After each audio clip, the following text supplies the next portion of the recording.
I saw something today I should never have seen. My own son, Michael, the man I raised with so much love, searching through my documents like a thief in my own home. And the worst part is, he doesn't know I saw him. He doesn't know the security camera I sent to be repaired is working perfectly again. It all started 3 days ago when I called the technician to fix the security system. It had been broken for weeks, and I felt unsafe. A 68-year-old woman living alone after Michael and his wife, Jenna, insisted on moving in with me to take better care of me. How bitterly ironic. I completely forgot to mention to them that I'd hired someone for the repair. I was so used to them controlling every aspect of my life that it simply slipped my mind. But thank God it did, because otherwise I would have discovered the truth too late. This morning, after Michael supposedly left for a job interview and Jenna went to the grocery store, I decided to check if the cameras were working on my phone. The app the technician had installed let me see the whole house in real time. At first, I thought about testing it later, but something urged me to do it immediately. I tapped the screen, and there they were, crystal clear images of my living room. My heart stopped. Michael and Jenna hadn't gone anywhere. They were right there in my living room with all my documents scattered across the coffee table, as if it were their personal office. Michael held my folder of important papers, the one I always kept locked in my bedroom desk. Jenna held papers, examining them one by one in the light from the window. They moved with the familiarity of people who had done this before. "Where's the original deed?" I heard Jenna's voice through the camera's audio. Her tone was cold, calculating. "Victor told us he specifically needs the original document to make the fake believable." Victor. That name sent a chill down my spine. He was a lawyer Michael had met at some bar. A shady-looking guy who had always given me a bad feeling. Now I understood why. "It has to be here," Michael replied, his voice heavy with frustration. "Mom is so careful with these things. She keeps everything carefully organized." That word came from his lips as if it were a curse. The same order and care he had always praised me for, he was now using against me. Jenna moved closer to the window, holding a document up to the light. "Look at this, Michael. It says the house is worth more than $500,000 according to the last appraisal. Victor was right. It's worth all this effort. The house I bought with the sweat of 30 years of work as a nurse. The house where I raised Michael after his biological father abandoned us when he was just 5 years old. The house I planned to leave him as an inheritance, not a prize for him to steal while I was still alive. Once we have the deed in our name," Jenna continued, "we can sell and move her into something smaller. A 1-bedroom apartment will be enough for her last years." Her last years. They were talking about me as if I were already dead, as if I were just an obstacle to be removed on their path to prosperity. Michael walked toward my bedroom. I watched him through another camera as he opened drawer after drawer, searching desperately. "She has to have a safe deposit box or something. She was always so worried about important documents." Worried. Another word that once meant protection, now turned into a flaw. He came back to the living room with empty hands and a face flushed with frustration. Jenna was waiting, arms crossed, clearly annoyed by the delay. "Victor gave us until Friday to get the original deed," she told him. "Without it, he can't do the job. And without the job, we'll keep living on the crumbs your mother gives us." Crumbs? She called the $700 a month I gave them for their personal expenses crumbs. Money I took from my modest pension to keep the peace in the house. Money that apparently wasn't enough for their ambition.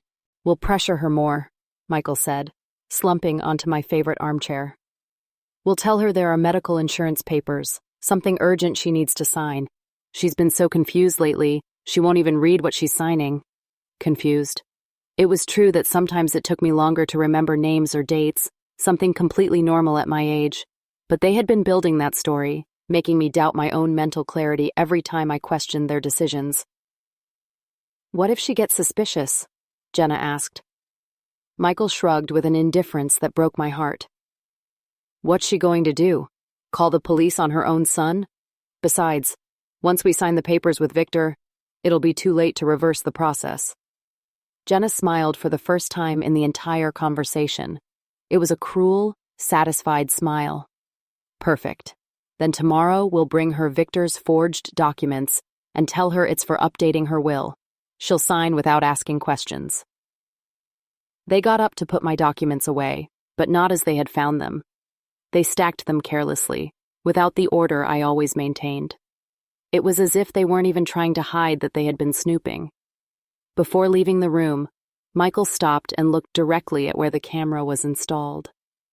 For a moment, I thought he had discovered me, that he knew I was watching them, but he just stood there, thoughtful. "I wish we didn't have to do this," he murmured more to himself than to Jenna. "Are you getting cold feet?" she asked, her tone a mix of surprise and annoyance. "No." Michael sighed deeply. "She's my mom, Jenna. The woman who raised me alone, who worked double shifts to give me everything I needed." For a moment, a tiny flash of hope sparked in my chest. Maybe there was something left of the boy who used to hug me when he had nightmares. Maybe there was still hope for us. But Jenna walked over to him and put a hand on his shoulder. "Michael, honey, think about our future. Think about the kids we want to have. Are we going to depend on an old woman who gets more senile every day? This house is our chance to be independent, to build something of our own." And just like that, with those hurtful words, the last trace of my good son disappeared. I watched his expression harden again as greed took over his features. "You're right," he finally said. "It's time to think about us." They left the room and I stayed there, sitting in the kitchen, watching my phone screen as if it were a horror movie. But it wasn't fiction. It was my real life falling apart before my eyes. For 35 years, I had built that man. I fed him, clothed him, educated him, comforted him in his failures, and celebrated his triumphs. I worked until I was exhausted to pay for his college. I gave up rebuilding my own romantic life to focus on him.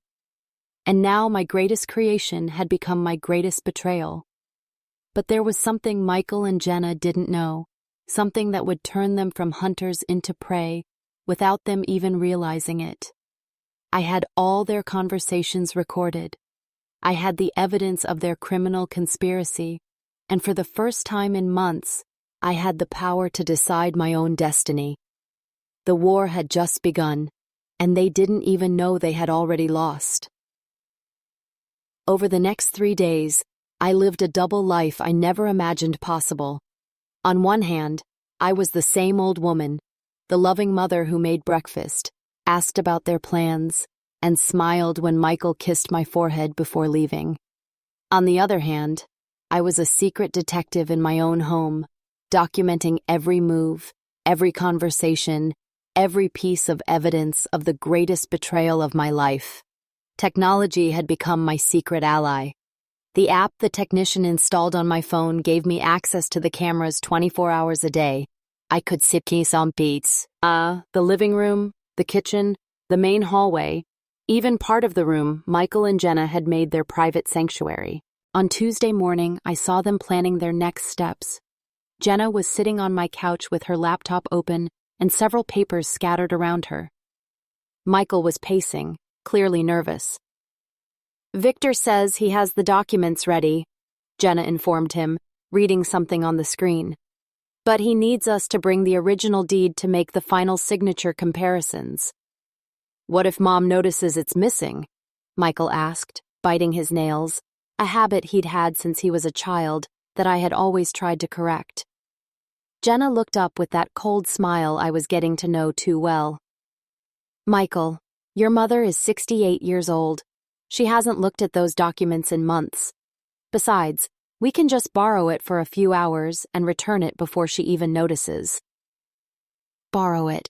They talked about stealing the deed to my house as if it were a library book. But what if... Michael stopped mid-sentence and looked toward the kitchen where I was supposedly making lunch. "What if what?" Jenna insisted. "What if she gets suspicious? I've noticed her being more attentive lately, like she's watching us." My heart raced. Had I been so obvious? Had they discovered me? Jenna laughed with disdain. Michael, please. Your mother spends most of the day watching her soap operas and talking to herself. If she were so attentive, she would have noticed you've been lying about looking for a job for 2 weeks. 2 weeks? So he hadn't even been looking for a job as he had told me. It was all part of their act to keep me calm while they executed their plan. You're right, Michael admitted, though his voice still sounded uncertain. It's just, I don't know. I feel like she's judging me all the time. That's your fault, Jenna retorted coldly. You still see that woman as your saintly mother instead of seeing her for what she really is, an obstacle to our future. An obstacle. The word rang in my head like a funeral rail bell. For the woman my son had chosen as his life partner, I wasn't a person. I was simply something to be removed from their path. Besides, Jenna continued, closing the laptop with a thud, once we have the house, we can look for a decent retirement home for her, something affordable but comfortable.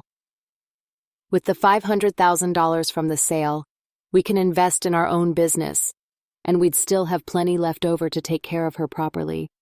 Retirement home. The phrase hit me like a hammer to the chest. They wanted to sell my house and lock me in a home with the money from my own property. The cruelty of their plan was so cold, it almost seemed like a pro job. Michael sat down next to her, and for the first time in days, he seemed to relax.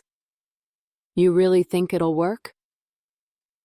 Victor's done this before, Jenna replied, stroking his hair as if he were a small child. He says he has a contact at the city office who can fast-track moving the house into our names. The house will be in our names in 2 weeks. Tops. 2 weeks. They had everything timed with military precision. And the money? Michael asked. Victor charges $25,000 for the whole process. It's expensive, but think about it. We're talking about a real profit of over $100,000. It's a good investment. $25,000. The price they had put on my trust, my home, my dignity as a mother. For the rest of the day, I acted with forced calm. I cooked their favorite meals. I asked about their plans. I offered them extra money for the movies. Every smile I forced hurt. But I needed time to process what I had discovered and plan my next move. That night, when they finally went to bed, I sat in the kitchen with a cup of tea and my phone. I reviewed the day's recordings and noted every detail. I had full talks where they admitted their plan. I had dates, names, specific amounts.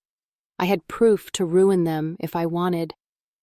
But I held back for now, cautiously. Maybe it was the last small hope that Michael would come to his senses.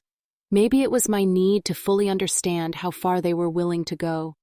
Or maybe, deep down, I wanted to face them myself before I did, something I could not undo. Wednesday came with a light rain that beat against the windows like tears from heaven. Michael and Jenna had breakfast in silence, trading secret looks that I pretended not to notice. There was a different tension in the air, as if something important was about to happen.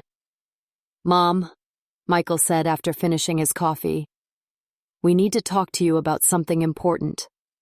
Here it was, the moment they had been preparing for. Of course, my love, I replied, sitting across from them at the dining table. What is it about? Jenna cleared her throat and placed a folder I didn't recognize on the table. Evelyn, we've been thinking about your future, about your money safety. My money safety? I asked, really confused by the direction of the talk. Yes, Michael jumped in, taking my hand with that fake kindness that now made me sick. We've been looking into wills, health insurance, that kind of important thing every person your age should have in order. Jenna opened the folder and took out several papers that looked official. A lawyer friend of Michael's helped us prepare some papers to update all your legal paperwork. They're standard forms, nothing complicated. Victor, it had to be him who had prepared those fake documents. What kind of papers? I asked. pretending the simple act they expected from me. Basically, it's to make sure that if anything happens to you, Michael explained, both your will and the ownership of the house are legally in order. It also includes permission for us to handle your medical and money matters if you ever can't do it yourself. Permission to handle my life. They wanted me to sign over complete power to them. It's for your own good, Evelyn, Jenna added in a sweet voice. Imagine if you had an accident or a serious illness. Without these papers, Michael couldn't help you with anything legal, I said, getting up from the table. But I'm not signing anything until I'm completely sure what it means. I'm old, not stupid. The words came out with more force than I had used in months. I saw both of them freeze, surprised by my sudden strength. Nobody said you were stupid, Michael muttered. But his voice had a dangerous edge. Then don't treat me like one, I replied. These papers are staying here until I decide what to do with them. I took the papers from the table and put them in the first kitchen drawer I found. It was a small act, of course, but I needed to show them I still had control over my life. Michael and Jenna stayed at the dining table, whispering so low I couldn't hear them. I went back to my room pretending to take a nap, but really, I wanted to watch the recording of the talk I had just had. From the privacy of my locked room, I opened the app on my phone. There they were, still sitting in my dining room, but now they were talking in low, worried voices. This isn't going according to plan, Jenna said, clearly upset. She was supposed to sign without asking questions. She's been more suspicious lately, Michael replied, like she might be onto us. Did you tell anyone about our plan? Of course not, I'm not stupid. Jenna was thoughtful for a moment, tapping her fingers on the table. We need to change our plan. If she won't sign the easy way, we'll have to push her another way. What do you mean? Your mother depends on us for a lot of things, doesn't she? Private health services, big grocery runs, extra costs. Yeah, but her pension covers the basics. Exactly the basics. Jenna smiled with a mean look. What would happen if those extra costs suddenly stopped? If she had to live only on her pension? Michael frowned, not fully seeing where she was going. Think about it, she continued. Without our money, she'd have to cancel her private health insurance, rely only on the public system. Without our car, she'd have to take buses or expensive taxis. Without our help with shopping, she'd have to carry heavy bags by herself. The cruel plan began to form before my eyes. They wanted to create a fake crisis in my life to force me to become fully dependent on them. It's smart, Michael admitted. The pride in his voice made me feel sick. If we pressure her with money, she'll have no choice but to sign the papers to make sure we keep supporting her. Exactly, Jenna agreed. And if she refuses, we just tell her we can't afford to help her because we don't have stable jobs. We'll say we need legal security about our future to justify all that emotional and financial effort. Effort. They talked about caring for a mother as if it were a business deal, expecting profit in return. How long do you think she'll last? Michael asked. A 68-year-old woman used to a certain comfort, suddenly facing harsh money problems. Jenna shrugged. 2 weeks, tops. 2 weeks. The same deadline they had mentioned before to finish their fraud. They got up from the table and went to their room. I heard them planning details of their pressure scheme. They would cancel my private medical insurance that very day. They would stop letting me use the car for my doctor visits. They would cut off grocery shopping help, leaving me with heavy bags to carry alone. It was a plan of money abuse designed to break me down. And the scariest part was how carefully it was planned. They knew exactly where I was weak and how to attack me step by step. That afternoon, while I pretended to watch TV in the living room, I watched them start the first stage of their plan. Michael called the insurance company. Yes, I want to cancel Evelyn Carter's private policy, I heard him say. Effective immediately. Correct. I'm her son, and I have legal power for these things. A lie. He had no legal power over me, but the company didn't check. Jenna, meanwhile, went over all the things they had been covering in recent months. She wrote a list in her notebook. Special medicine, rides to Doc D, or visits, grocery shopping, occasional cleaning services. Tomorrow we start cutting all of this, she told Michael when he came back from his call. And when she asks why, we'll say we're having a financial crisis and can't help like before. And what if she agrees to live with less comfort? Michael asked. She won't, Jenna answered with full confidence. I've been watching your mother for months. She's used to a certain order, a certain way of life. When she feels that slipping away, she'll sign whatever is needed to get her stability back. They were right about one thing. I was used to a certain standard of living, but they were completely wrong if they thought I would give up my dignity and independence so easily. That night, after they went to sleep, I sat in the kitchen to prepare my own plan. I had recordings of all their talks, clear proof of their fraud, and now also of their abuse. But I still wasn't ready to go to the police. Something inside me, maybe the mother in me still hoping for a miracle, wanted to give Michael one last chance.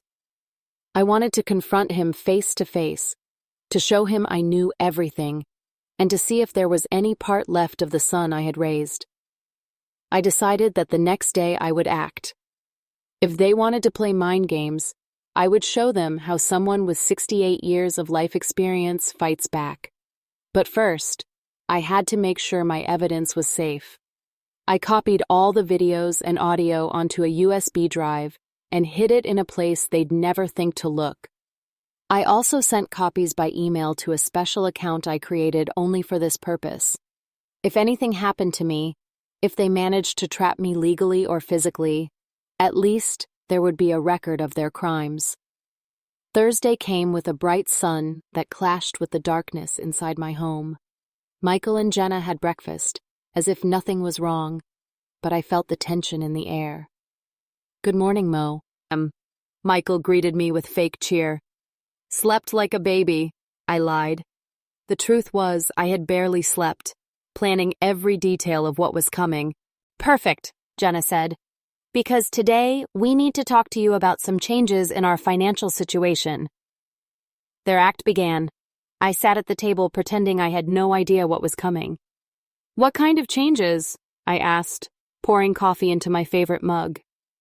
Michael looked at Jenna, then said, Well, Mom, as you know, I've been looking for work for weeks without success. Weeks. Another lie to cover the fact he hadn't been working honestly in months. And sadly, Jenna added, our savings are running out faster than we thought. Their savings? They had none. They lived off me, and we all knew it. So, Michael continued with a heavy look, we'll have to make some temporary cuts in the house expenses. What kind of cuts? I asked, though I already knew the answer. Things like your private medical insurance, using the car for non-urgent visits, some of the extra costs we've been covering, Michael said, pausing as if it hurt him. They're only temporary, of course, until we find a permanent solution. A permanent solution? They meant stealing my house. I see, I said simply, sipping my coffee. And what would that permanent solution be? Jenna leaned forward, her eyes glowing with excitement. Well, Evelyn, if we signed those legal papers from yesterday, we could have the legal security to make long-term plans for the family.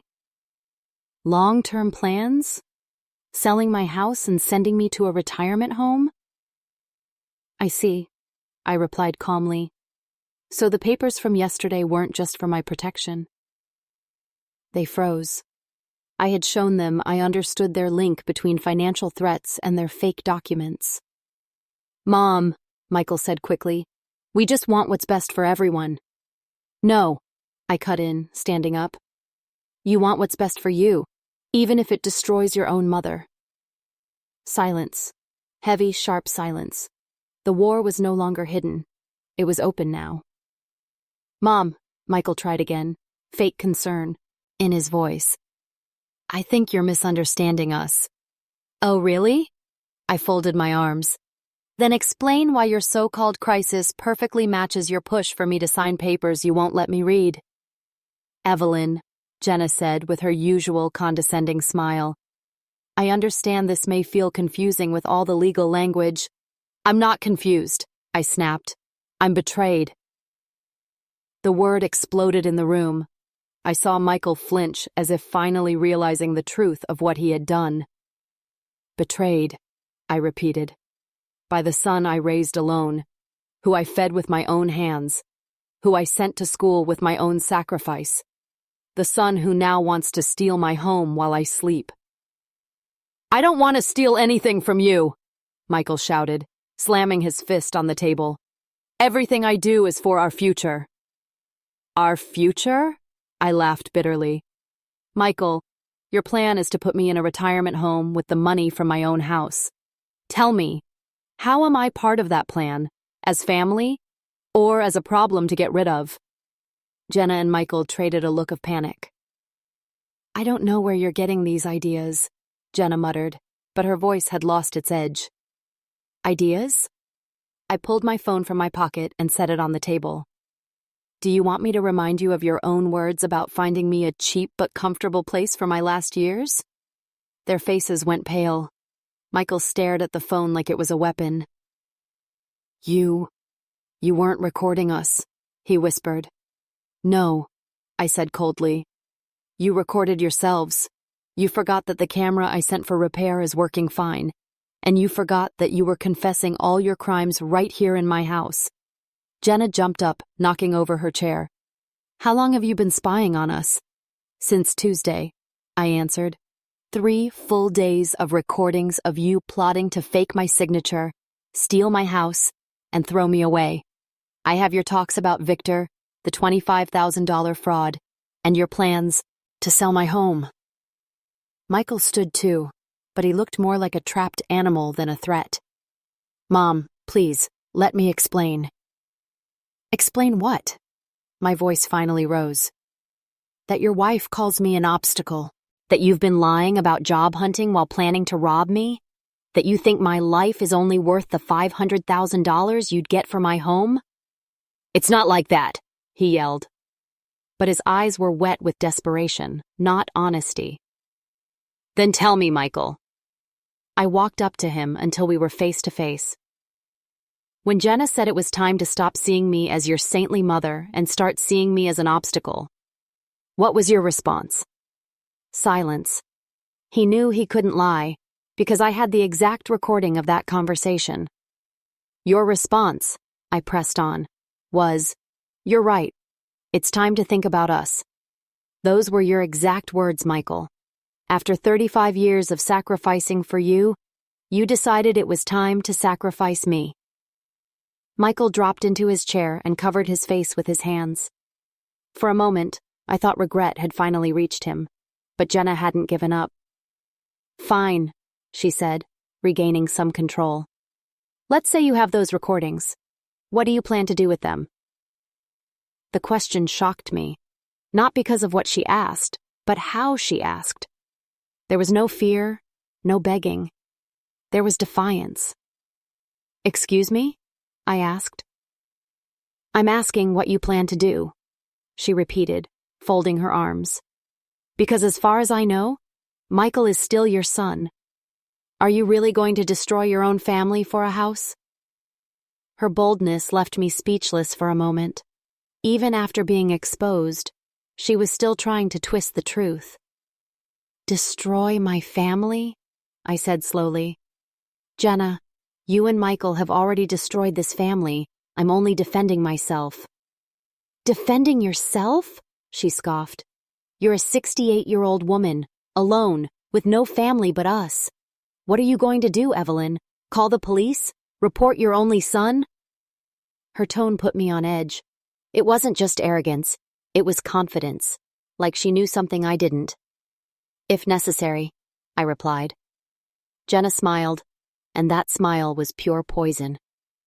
Us, and who's going to believe you? An old woman who spies on her family, who clearly has trust issues, who shows paranoia. I have proof.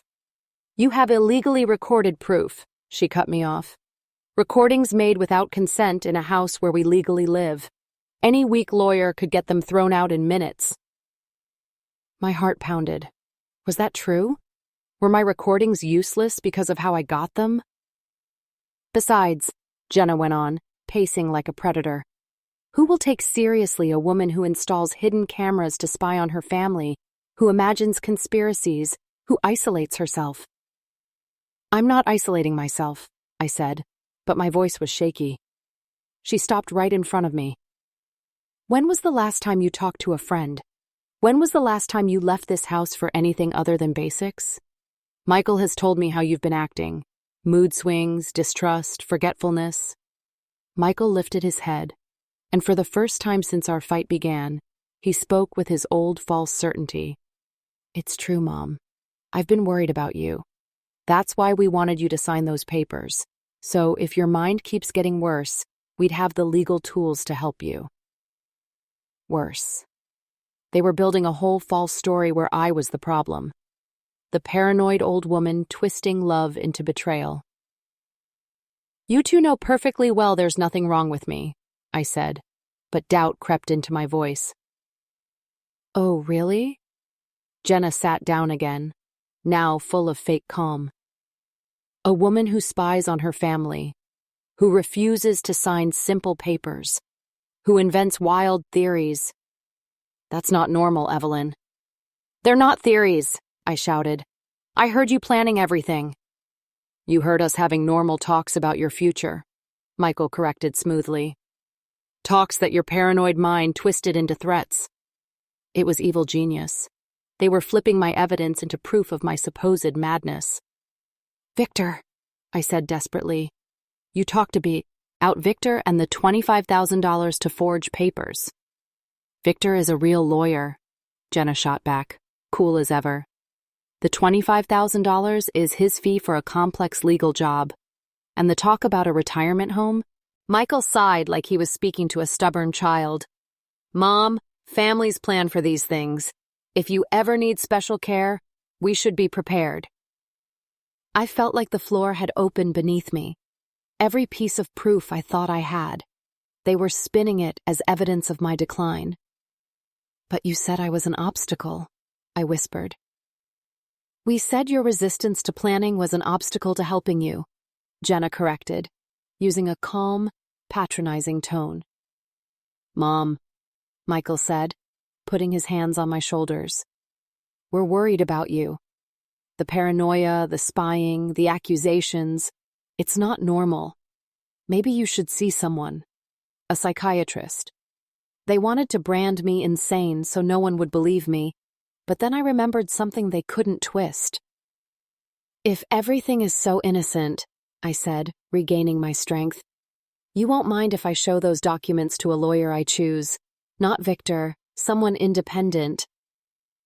The silence that followed told me everything. Panic flashed in their eyes. Of course, Jenna said at last, but her voice had lost its edge. Whenever you want. She was lying, and we all knew it. The war had shifted. It was no longer only about fraud or stolen houses. It was about my sanity, my right to be trusted, and that was a war I refused to lose. The next days were the strangest of my life. Michael and Jenna changed tactics, not to honesty, but to something darker. They began treating me like I was sick. That very afternoon, I heard Michael make a call that froze my blood. Dr. Rodriguez, it's Michael Carter, Evelyn's son, he said loudly enough for me to hear. I'm very worried about my mother's mind.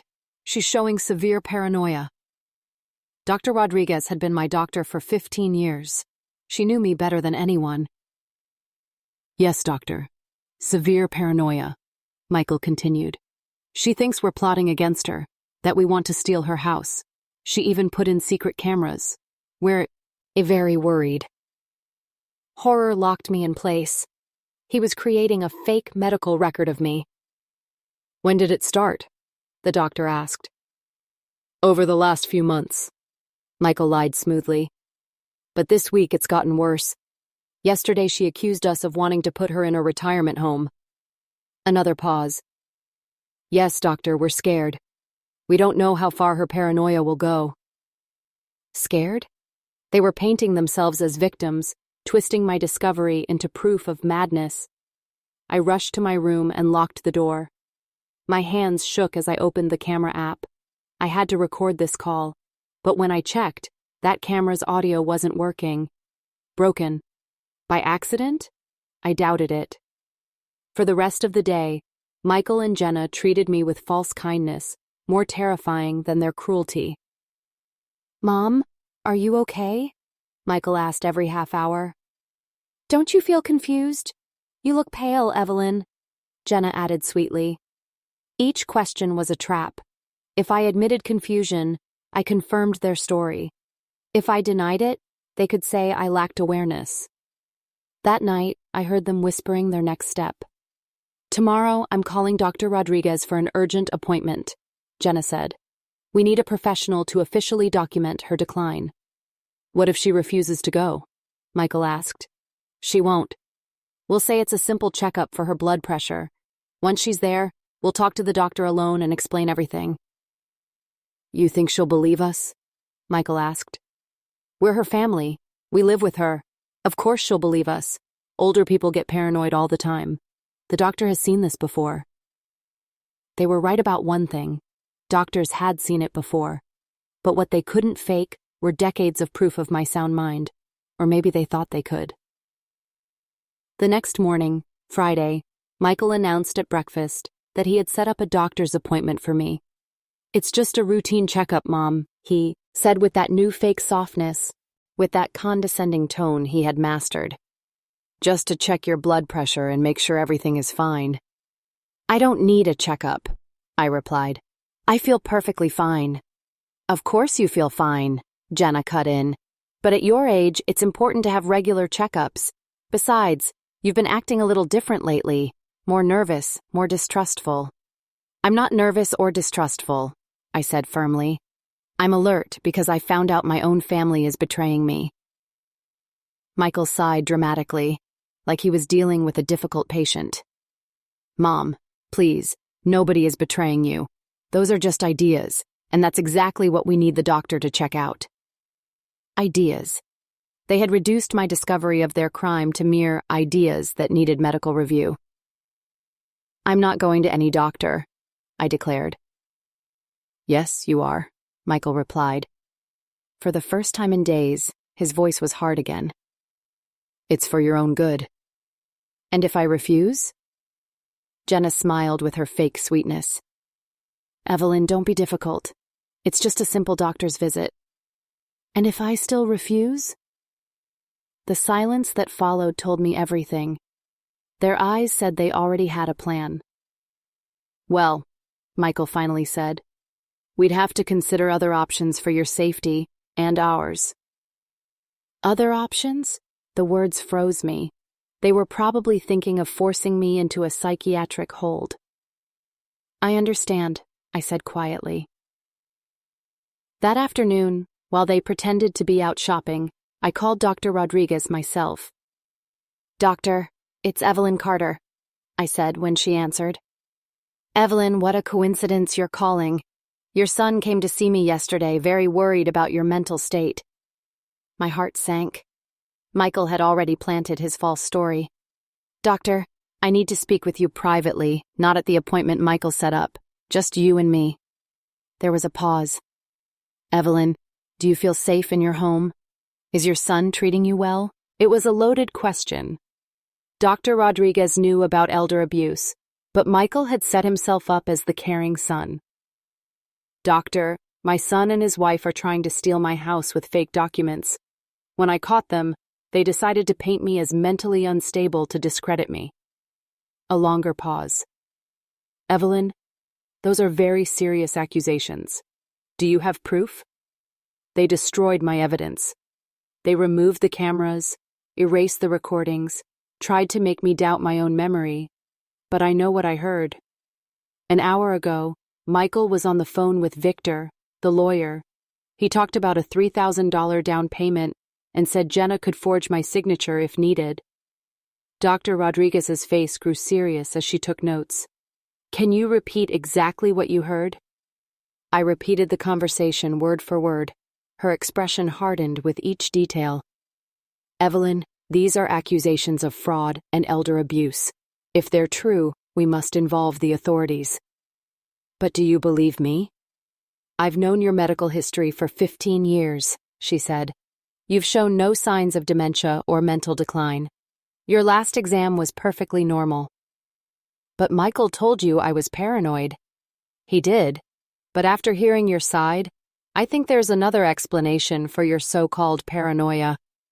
"What is it?" "That it wasn't paranoia at all. It was your intuition warning you of a real threat."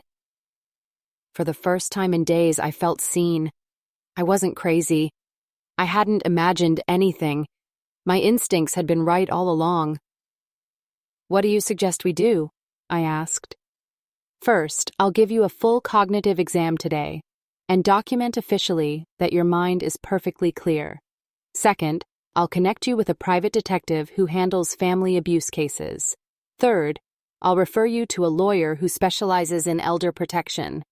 And Michael must not know about this until we have full legal protection in place."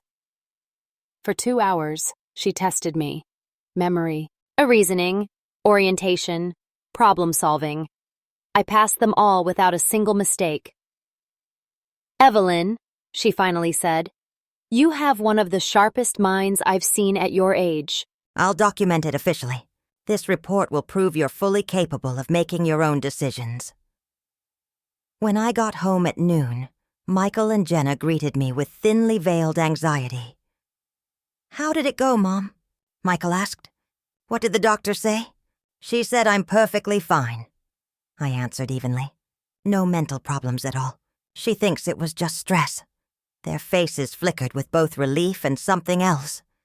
"Disappointment. Stress?" Jenna asked quickly. "Why stress? Living alone? Worrying about the future? Not having your legal papers in order?" I improvised. "The doctor suggested it might be a good idea to finally organize those documents you wanted me to sign." Michael and Jenna exchanged a quick, triumphant look. "That's great news, Mom," Michael said eagerly. "So are you ready to sign?" "I think so," I lied. "But the doctor told me to review them calmly first, so I know exactly what I'm signing." "Of course," Jenna replied quickly. "Take all the time you need. Perfect. We can go through them together tomorrow afternoon. I want to be completely sure before I sign." "Absolutely," Michael said, smiling with fake warmth. But now, I had my own secret plan. That afternoon, while they thought I was napping, I spent hours on the phone. First with the detective Dr. Rodriguez recommended, then with the elder protection lawyer. "Mrs. Carter," the detective said, "we need direct evidence. Would you be willing to wear a hidden microphone to record their conversations?" "Is that legal?" "Yes. In your own home, when you suspect a crime. It's perfectly legal." "Then yes. Do it. Good. Tomorrow morning we'll install the equipment. Hidden cameras in your living and dining rooms. Microphones on you. Invisible, but very effective." The lawyer was just as clear. "With those recordings and Dr. Rodriguez's report, we'll have a solid case. Fraud, forgery, elder abuse. These could mean years in prison."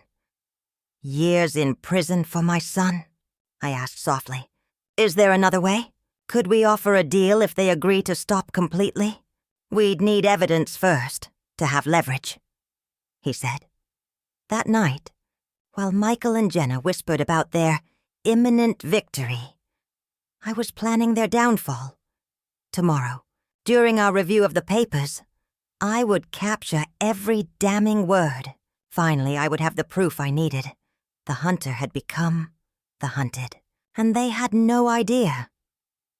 Tuesday morning came with bright, clear light, as if mocking the darkness in my home. At 7 a.m., while Michael and Jenna were still asleep, the detective and a technician quietly arrived. In less than an hour, they fitted me with a hidden microphone and placed tiny cameras in the living and dining rooms. Remember, Mrs. Carter, the detective warned me before leaving, try to get them to confess directly. Push them to say they'll forge your signature or use fake papers.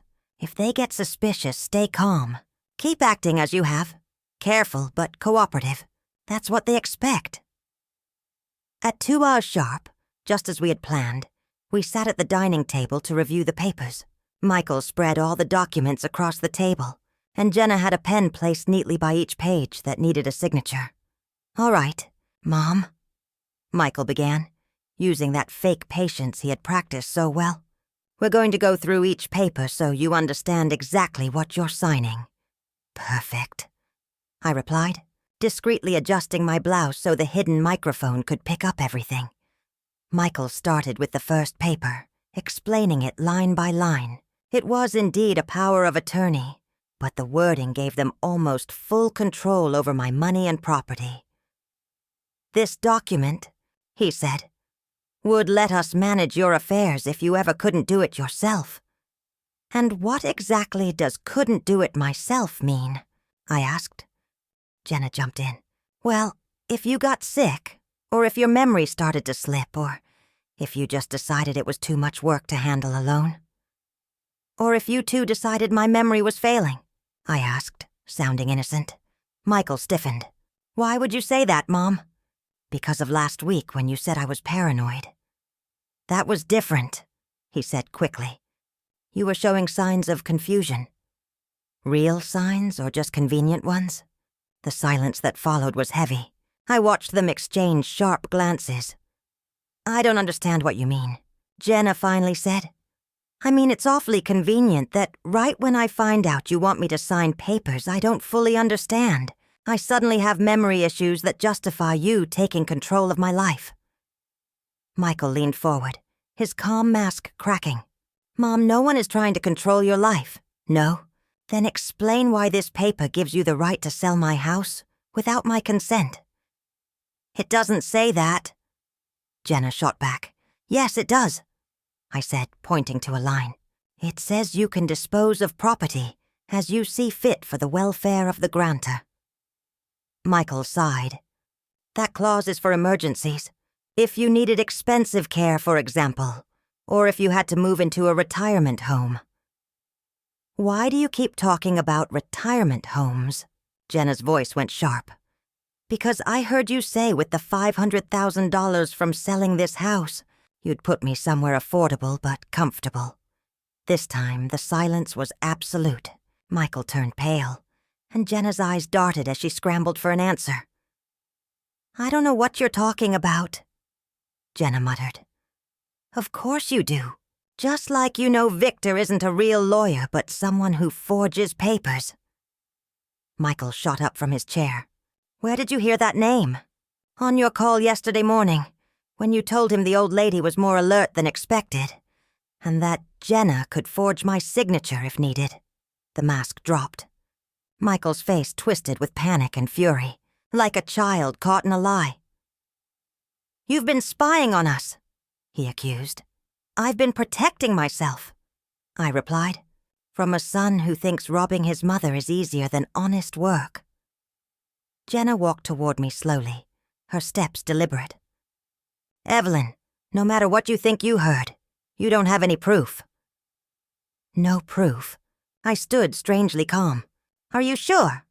"Completely," she said, smug. "Because we made sure you had no proof. Like when we removed the security cameras overnight." "Exactly," Michael said, regaining some arrogance. "Like when we erased your so-called recordings and swapped your USB drive." "And when you faked job interviews that Tuesday morning?" "That too," Jenna sneered. "Michael never had interviews. He was with me, planning how to handle a meddling old woman. And those WhatsApp messages with the companies? Fake," Michael laughed. "It's easy to fake messages when you know how." "So you admit it was all a setup to make me believe I was losing my mind?" "We admit you're a foolish old woman who nearly ruined a perfect plan," Jenna snapped. "But it doesn't matter. In the end, you'll sign anyway. And if I refuse?" Michael's smile was pure venom. "Then we'll use Plan B. A fake medical certificate saying you're not fit to manage your affairs. We have contacts who can arrange it for the right price. And then Jenna leaned in so close I could feel her breath. We'll dump you in the cheapest place we can find and sell this house to fund our future. Our future without you, Michael added coldly. Because frankly, Mom, you've already served your purpose in our lives. There it was. Their full, shameless confession. I see, I said softly. And you feel no guilt for betraying the woman who raised and loved you? Guilt? Michael barked out a bitter laugh. For living off scraps in this house when it's worth a fortune? For being treated like beggars while you throw us crumbs? Crumbs of $700 a month, Jenna sneered. When we could be living rich? Rich? I repeated. With my money?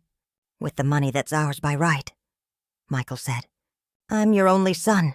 This house should be mine after 35 years of your emotional games, your guilt trips, your constant control. I see, I said, walking slowly toward the window. So all of this is my fault? Completely your fault, Jenna confirmed coldly. If you hadn't been so selfish, if you'd given us what we wanted freely, we wouldn't have had to do this. I stayed silent for a long time, staring out at the yard where I had taught Michael to ride his bike, where we had played when he was small, where I once dreamed that grandchildren would run. Well, I finally said, turning to face them, I guess now I fully understand who you really are. And now that you understand, Michael said, holding out the pen, you can sign these papers and make it easier for everyone.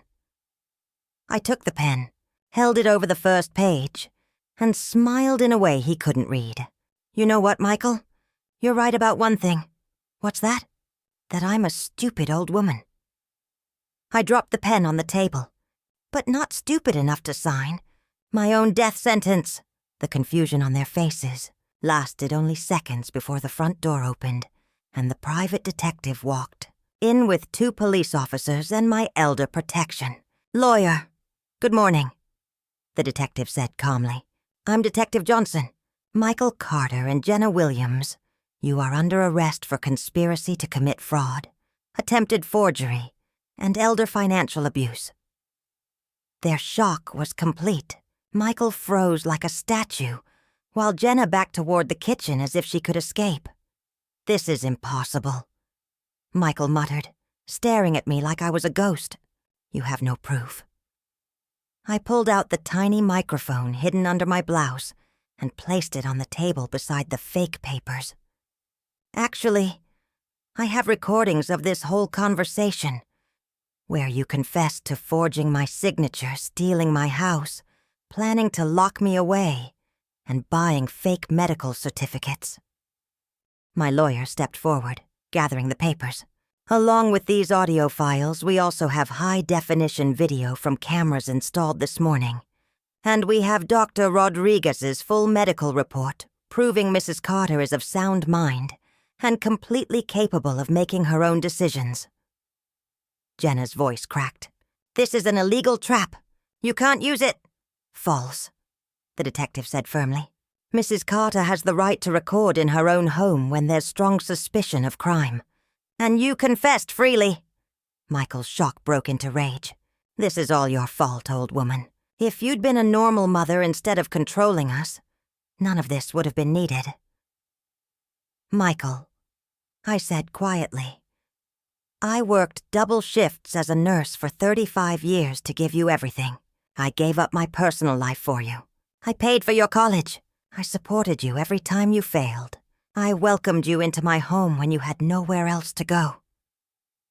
A police officer began reading him his rights as he was handcuffed, but I kept talking. I had to let the words out, and all I asked for was respect, honesty, and a little love in return. Instead, you saw me as an obstacle to your comfort, as someone you could lie to, rob, and throw away when you were done with me. As the second officer cuffed Jenna, she shouted, We took care of you. We lived with you. We helped you. We kept you company. You cared for me like vultures care for a dying animal, I said evenly. The only difference is you didn't wait. You tried to hurry my end with fraud and lies. The detective explained as they were led away. Mrs. Carter, with this evidence, the prosecutor can charge them with conspiracy, fraud, forgery, and elder abuse. They could face 5 to 15 years each. And if I wanted to offer a deal? I asked, feeling that small tug of maternal love that refused to die. My lawyer stepped in. We could settle with conditions. They renounce all rights to your property, stay at least 500 feet away, and complete rehabilitation programs. In exchange, you wouldn't push for the maximum sentence. From the doorway, cuffed, Michael looked at me with desperate eyes. Mom, please. I'm your only son. Are you really going to destroy your own family for a house? The question that had haunted me finally had a clear answer. Michael, you destroyed this family the day you decided my life was worth nothing more than the cash value of my home. I'm not destroying family. I'm protecting myself. When they were gone, I sat alone in my house for the first time in months. The silence wasn't heavy anymore. It was peace. My armchair was mine again. My home was mine again. My life was mine again. 3 months later, they accepted the deal. They gave up all rights to my house, agreed to stay away forever, and completed programs for abusers. They served only 18 months in prison instead of 10 years. Some people asked if I regretted being so hard on my only son. My answer never changed. I didn't regret raising him when he was a child who needed me. I only regretted not realizing sooner that kindness should never mean sacrificing yourself. Now I live in peace, surrounded by neighbors who've become my true family. I've learned that real family isn't about blood. It's about respect, honesty, and love. Looking back, I see that the woman who came out of this is stronger, wiser, and freer than the one who went in. Sometimes to save yourself, you have to be willing to lose the people you once thought you loved the most. Did you like my story? And where are you listening from? Let's meet in the comments. If you enjoyed it, you can support me with a super thanks, so I can keep bringing more stories like this. Thank you for your kind support. On the screen, you'll see 2 more life stories I recommend. Don't forget to subscribe. See you in the next one, with love and respect.